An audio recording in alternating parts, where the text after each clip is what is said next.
నల్గొండ జిల్లాలో అధికార కాంగ్రెస్ పార్టీ తన రాజకీయ ఆధిపత్యాన్ని మరోసారి చాటుకుంది. తాజాగా వెలువడిన మున్సిపల్ ఎన్నికల ఫలితాల్లో జిల్లాలోని 4 కీలక మున్సిపాలిటీలను కాంగ్రెస్ కైవసం చేసుకుంది.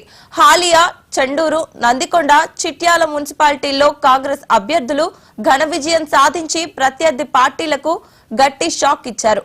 నందికొండ మున్సిపాలిటీలో కాంగ్రెస్ ప్రభంజనం సృష్టించింది. మొత్తం 12 వార్డులకు గాను ఏకంగా 11 స్థానాల్లో కాంగ్రెస్ జయకేతనం ఎగురవేయగా ప్రధాన ప్రతిపక్షం బీఆర్ఎస్ కేవలం 1 స్థానానికే పరిమితమైంది. అదేవిధంగా హాలియా మున్సిపాలిటీలోనూ కాంగ్రెస్ తన పట్టును నిరూపించుకుంది. ఇక్కడ 12 స్థానాలకు గాను 10 వార్డులను హస్తం పార్టీ గెలుచుకోగా బీఆర్ఎస్ 2 స్థానాల్లో విజయం సాధించింది. తీవ్ర ఉత్కంఠ రేపిన చెండూరు మున్సిపాలిటీలోనూ కాంగ్రెస్ పార్టీయే పైచేయి సాధించింది. మొత్తం 10 వార్డులు ఉన్న ఈ మున్సిపాలిటీలో 7 స్థానాల్లో కాంగ్రెస్ అభ్యర్థులు విజయం సాధించగా బీఆర్ఎస్ 3 స్థానాలను దక్కించుకుంది. ఇక చిట్యాలలో 12 వార్డులకు గాను 11 వార్డులలో కాంగ్రెస్ అభ్యర్థులు, ఒకే ఒక్క వార్డులో బీఆర్ఎస్ అభ్యర్థి గెలిచారు.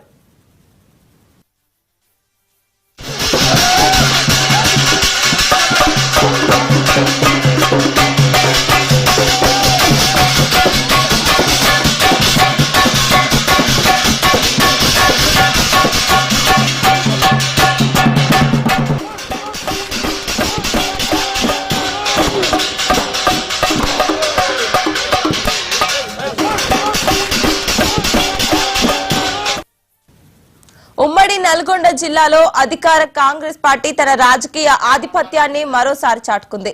తాజాగా వెలువడిన మున్సిపల్ ఎన్నికల ఫలితాల్లో జిల్లాలోని 4 కీలక మున్సిపాలిటీలను కాంగ్రెస్ కైవసం చేసుకుంది. హాలియా, చెండూరు, నందికొండ, చిట్యాల మున్సిపాలిటీల్లో కాంగ్రెస్ అభ్యర్థులు ఘన విజయం సాధించి ప్రత్యర్థి పార్టీలకు గట్టి షాక్ ఇచ్చారు. నందికొండ మున్సిపాలిటీలో కాంగ్రెస్ ప్రభంజనం సృష్టించింది.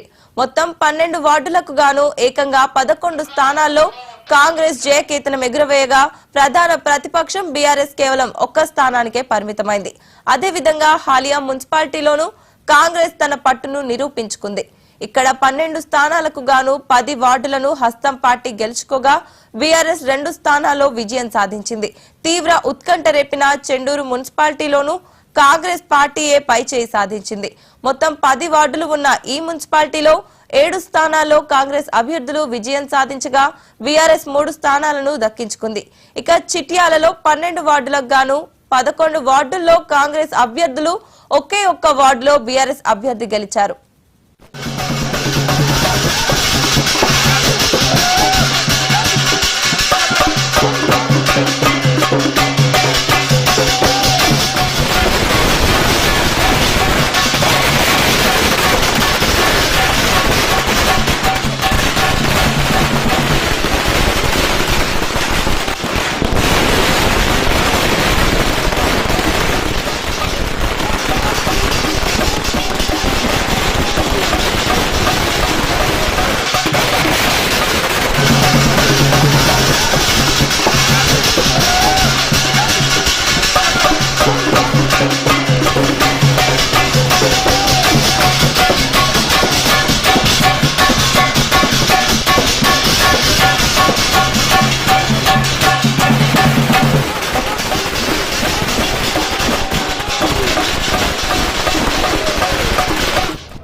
ఓకేనా?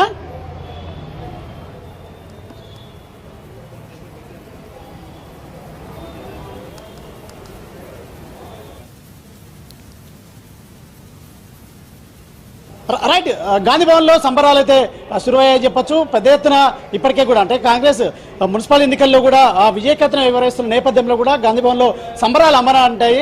మాజీ ఎంపీ హనుమంతరావు, అదేవిధంగా ఫిషర్మెన్ కార్పొరేషన్ చైర్మన్ కావచ్చు, అదేవిధంగా సీనియర్ నేతలు జగదీష్, అదేవిధంగా కార్పొరేటర్ దర్పల్ రాజశేఖర్ ఆధ్వర్యంలో కూడా ఈ సంబరాలు జరుగుతున్నాయి. అయితే ఇప్పటికే కూడా బాణసంచ కాల్చడంతో పాటు స్వీట్లు పంచుకోవడం, అదేవిధంగా తనదైన మార్క్ శైలిలో మాజీ ఎంపీ సీనియర్ నేత హనుమంతరావు డాన్సులు వేస్తున్నారు. సో మనతో పాటు చెప్పండి, సంతోషం. ప్రజలు మా వైపు ఓటేసిండ్రు, మా న్యాయం ఏది, ప్రజలు మాకు సపోర్ట్ చేసిండ్రు కాబట్టి వాళ్ళ కృతజ్ఞతలు డ్యాన్స్ చేయొచ్చు, ఎగురొచ్చు. ఎందుకంటే సంతోషము. ఎందుకంటే మేము ఎప్పటి వరకు అయితే అభివృద్ధికి ఓటు వేయాలన్నారు వేసిండ్రు, వాళ్ళు అబద్ధాలు చెప్పినారు, వాళ్ళకి వేయలే. రేపు జరగబోయే కార్పొరేషన్ ఏదైతే 3 కార్పొరేషన్లో కూడా మేము విజయం సాధిస్తాం. ఎందుకంటే ఈ ఊపు అన్ని దగ్గరికి వస్తుంది. గతంలో మీరు మేము గెలిచిన తర్వాత 2 బై ఎలక్షన్లు కూడా గెలిచినాం. అదే ఊపు నడుస్తుంది. ఎందుకంటే మేము ఇచ్చిన వాగ్దానాలన్నీ పూర్తి చేస్తున్నామని ప్రజలు నమ్మిండ్రు. ప్రజలు అభివృద్ధికే ఓటేసింది అనేది నా ఉద్దేశం. కనుక వాళ్ళకి నాకు కృతజ్ఞతలు. అంటే ప్రతిపక్షాలు విమర్శిస్తున్నప్పటికీ కూడా అంటే మున్సిపల్ ఎన్నికల్లో కాంగ్రెస్ ఓడిపోతుంది, ప్రతిపక్షాలు అంటే తగిన బుద్ధి చెప్తే కాంగ్రెస్ కన్నా చెప్పినా కూడా మీరు మున్సిపాలిటీలో మేయార్టీ స్థానాలు కాంగ్రెస్ గెలుస్తుంది, ఎలా చూడొచ్చు? అదే సరిగ్గా చెప్తున్నా కదా, వాళ్ళు ఫెయిలియర్ అయినరు. వాళ్ళు ఎంతసేపటి తిట్ల పురాణం లేకుంటే అబద్ధాలు చెప్పిర్రు, అబద్ధాలు నమ్మలే. కాంగ్రెస్ పార్టీ ఇచ్చిన మాటలు ఏదైతే సోనియా గాంధీ చెప్పిందో ఆ 6 డిక్లరేషన్లు ఒక్క మహిళలకే ఇయ్యలే. ఆ మహిళలకు కూడా ఇంటికి ఒకటి ఇస్తాం, బంగారం అయితే ఇయ్యలేము. 1,70,000 ఏడికెళ్ళి తెస్తాం రా బాబు. గత ప్రభుత్వం కొన్ని కోట్లు అప్పు చేసిపోయింది కాబట్టి అది కూడా మేము ఇస్తాం. అదేవిధంగా పెన్షన్ కూడా తప్పనిసరిగా ముఖ్యమంత్రి గారు ఇస్తారనేది నా ఉద్దేశం. తులం బంగారం ఎప్పుడు ఇస్తారు? మీ హామీలో ఉంది కదా. తులం బంగారం ఇచ్చే లేదు, అబద్ధం చెప్పాము. వాళ్ళ లెక్క అబద్ధాలు చెప్పాము. ఇచ్చే పరిస్థితి లేదు. ఇంత 1,70,000 ఏడికెళ్ళి తెస్తాం. ఎన్నికల్లో తులం బంగారం ఇస్తా అని చెప్పారు కదా. అవును, మరి మాకేం తెలుసు ఇట్లా రేటు పెరుగుతుందని? భలే ఉన్నావురా బాబు, రేటు పెరుగుతుందని మాకు తెలుసా? అటు పెంచుతున్నారు, మరి మేము ఏడికెళ్ళి తేవాలా? ఏదో తక్కువ ధర రేటు పెరుగుతుందని తెలియదా బంగారం? మాకేం తెలుసు? నీకు తెలుసా చెప్పు. నువ్వు తెలుసుంటే నువ్వు కూడా 10 తులాలు ఇంటికి తెచ్చిపోయి నీ బిడ్డకో చెల్లెలకో పెట్టుకుందువా లేదా? కనుక ఇవన్నీ అయ్యేది కాదు. ప్రజలకు అభివృద్ధి కోరిండ్రు, అభివృద్ధికి ఓటేసిండ్రు అనేదే నా ఉద్దేశం. అభివృద్ధి జరగలేదని ప్రతిపక్షాలు అంటున్నాయి, మీరు అభివృద్ధి కోరంటారు. దీని మీద దీంట్లో చూసి కొద్దిగా ఆలోచన చేసిగా మాట్లాడు. ప్రజలు అభివృద్ధికి ఓటేసిండ్రు కదా, ఇంకా మీరు అబద్ధాలు ఎందుకు చెప్తారా బాబు? ఇవాళ నుంచి అబద్ధాలు బంద్ చేయండి. మీరు కూడా అభివృద్ధి చేయాలంటే ప్రజల దగ్గర పోండి. గతంలో ఏం తప్పు చేసామని మేధోమతనం పెట్టుకొని ఇక మేము తప్పులు చెయ్యం, ప్రజలని దండం పెడితే వాళ్ళు ఏమైనా ఆలోచన చేస్తే మళ్ళీ మీరు ముందుకు పోయే ఛాన్స్ ఉంది. లేకపోతే ఇట్లనే మీడియా పెట్టుకోండి, ప్రెస్లో తిట్టుండ్రి, ప్రజలు మిమ్మల్ని నమ్మే పరిస్థితిలో లేరు. అదే కూడా డబల్ ఇంజన్ అంటాడు. ఇక డబల్ ఇంజన్ నడవదు, మా దగ్గర సింగిల్ ఇంజనే, కాంగ్రెస్ ఇంజనే నడుస్తుందని బీజేపీలోకి చెప్తున్నా. ఇప్పుడు బైపోల్లో కాంగ్రెస్ గెలిచింది, అదే సర్పంచ్ ఎన్నికల్లో మేయర్టీ గెలిచింది, మున్సిపల్ ఎన్నికల్లో గెలిచింది. సీఎం రేవంత్ రెడ్డి తన భుజాల వేసుకుని ఎన్నికలను సీరియస్ తీసుకున్నాడు. నిజంగా సీఎం రేవంత్ రెడ్డి దమ్మున నాయకుడు ఫ్లెక్సీ కడుతున్నారు. దమ్ము నాయకుడు అందరు కలిసి కేబినెట్ మినిస్టర్లు అందరూ కార్యకర్తలు అందరు కూడా కష్టపడ్డారు కాబట్టి ఈ రిజల్ట్ వచ్చింది. అన్నిటికంటే ముఖ్యంగా మా ఓటర్లకు మా హృదయపూర్వక ధన్యవాదాలు. ఇదే విధంగా మీరు ప్రతిసారి మాకు ఎన్నికలు చేయండి, మీకు ఇచ్చిన హామీలన్నీ పూర్తి చేస్తాం. జగదీష్ గారు చెప్పండి, ఎలా అనిపిస్తుంది మున్సిపల్ ఎన్నికల్లో కాంగ్రెస్ మేయార్టీ స్థానాలు గెలుస్తుంది? ఈరోజు రాష్ట్ర ప్రజలందరికీ కూడా ప్రజాపాలన పైన నమ్మకం ఉంచి గెలిపించినందుకు ప్రత్యేకంగా ప్రతి ఒక్కరికి కూడా హృదయపూర్వకంగా నమస్కారాలు తెలియజేసుకుంటున్నాం. ఈరోజు ప్రజాపాలన రేవంత్ రెడ్డి గారి నేతృత్వంలో ప్రజలు దీవించినారు, ప్రజాపాలన పైన నమ్మకాన్ని ఉంచినారని చెప్పి నేను ఈ సందర్భంగా తెలియజేసుకుంటున్నాను. కాంగ్రెస్ ఎన్నికల్లో అధికార దుర్వినియోగానికి పాల్పడేది, దుర్వినియోగం చేసింది, పెద్ద ఎత్తున డబ్బులు పంచింది, అధికార మదంతో కాంగ్రెస్ గెలుస్తుంది అనేది కూడా, గెలవబోతుంది అనేది కూడా బీఆర్ఎస్ వ్యాఖ్యానించింది. ఏం చెప్తారు కేటీఆర్ కూడా? దీని విషయంలో మనం పెద్దగా చర్చించుకోవాల్సిన అవసరం లేదు కదా. 10 సంవత్సరాలు వాళ్ళు దుర్వినియోగం చేసినారు. వాళ్ళు డబ్బులతోనే ప్రభుత్వాన్ని ఏర్పాటు చేసుకున్నారు. వాళ్ళు ఫోన్ ట్యాంపింగ్లతోని ప్రభుత్వాన్ని నడిపించుకున్నారు. అధికారులని, జడ్జిలని అందరినీ కూడా బ్లాక్మెయిల్ చేసుకుంటా వాళ్ళు చేసినారు. కాబట్టి వాళ్ళు చేసిరు కాబట్టి ఎదుటోళ్ళ మీద నిప్పం నెట్టే ప్రయత్నం చేస్తున్నారు తప్ప ఇవాళ ప్రజాపాలనలో రేవంత్ రెడ్డి గారి నేతృత్వంలో ట్రాన్స్పరెన్సీ ప్రభుత్వం ఏదైనా ఉందంటే మా కాంగ్రెస్ ప్రభుత్వమే ఉందని నేను తెలియజేసుకుంటున్నాను.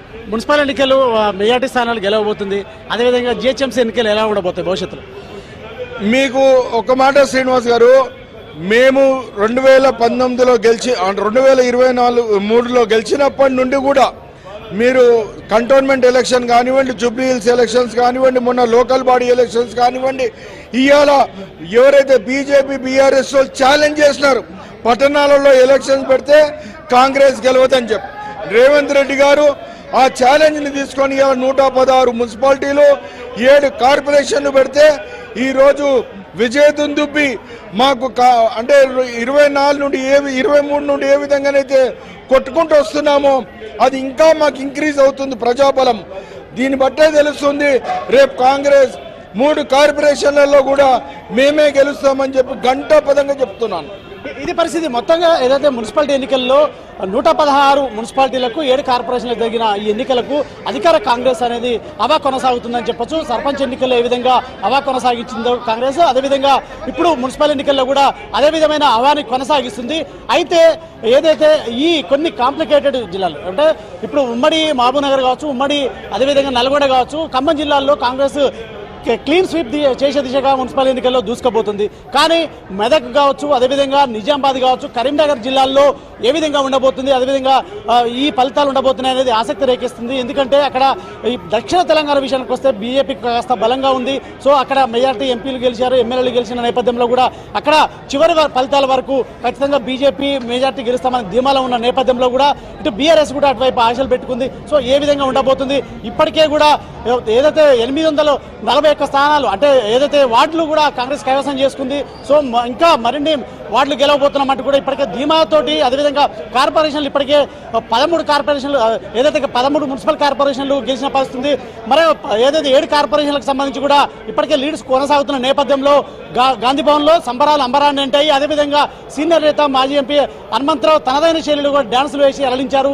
గాంధీ భవన్లో స్వీట్లు పంచుకోవడంతో పాటు డప్పులతో కూడా గాంధీ భవన్ అంతా ఊరెత్తుందని కూడా చెప్పొచ్చు. ఇదే ఏదైతే ఎన్నికల ఫలితాలు ఖచ్చితంగా మేము మెజార్టీ 90 ఏదైతే మున్సిపాలిటీలు గెలుస్తామని కూడా ధీమా వ్యక్తం చేస్తున్నారు. 7 కార్పొరేషన్లు ఖచ్చితంగా గెలుస్తామని కూడా ధీమా వ్యక్తం చేస్తున్న పరిస్థితి గాంధీ భవన్లో కనిపిస్తుంది. అదేవిధంగా నేతలు కూడా అదేవిధంగా ధీమాలో ఉన్నారు.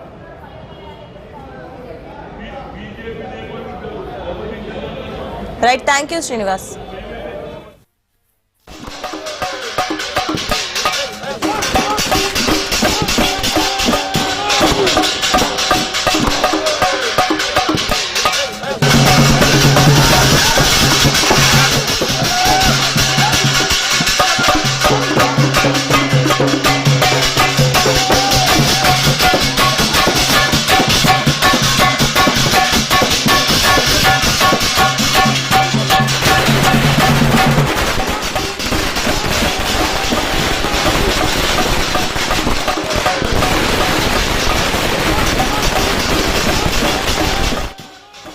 ఉమ్మడి నల్గొండ జిల్లాలో అధికార కాంగ్రెస్ పార్టీ తన రాజకీయ ఆధిపత్యాన్ని మరోసారి చాటుకుంది. తాజాగా వెలువడిన మున్సిపల్ ఎన్నికల ఫలితాల్లో జిల్లాలోని 4 కీలక మున్సిపాలిటీలను కాంగ్రెస్ కైవసం చేసుకుంది. హాలియా, చెండూరు, నందికొండ, చిట్యాల మున్సిపాలిటీలో కాంగ్రెస్ అభ్యర్థులు ఘన విజయం సాధించి ప్రత్యర్థి పార్టీలకు గట్టి షాక్ ఇచ్చారు. నందికొండ మున్సిపాలిటీలో కాంగ్రెస్ ప్రభంజనం సృష్టించింది. మొత్తం 12 వార్డులకు గాను ఏకంగా 11 స్థానాల్లో కాంగ్రెస్ జయకేతనం ఎగురవేయగా ప్రధాన ప్రతిపక్షం బీఆర్ఎస్ కేవలం 1 స్థానానికే పరిమితమైంది. అదేవిధంగా హాలియా మున్సిపాలిటీలోనూ కాంగ్రెస్ తన పట్టును నిరూపించుకుంది. ఇక్కడ 12 స్థానాలకు గాను 10 వార్డులకు హస్తం పార్టీ గెలుచుకోగా బీఆర్ఎస్ 2 స్థానాల్లో విజయం సాధించింది. తీవ్ర ఉత్కంఠ రేపిన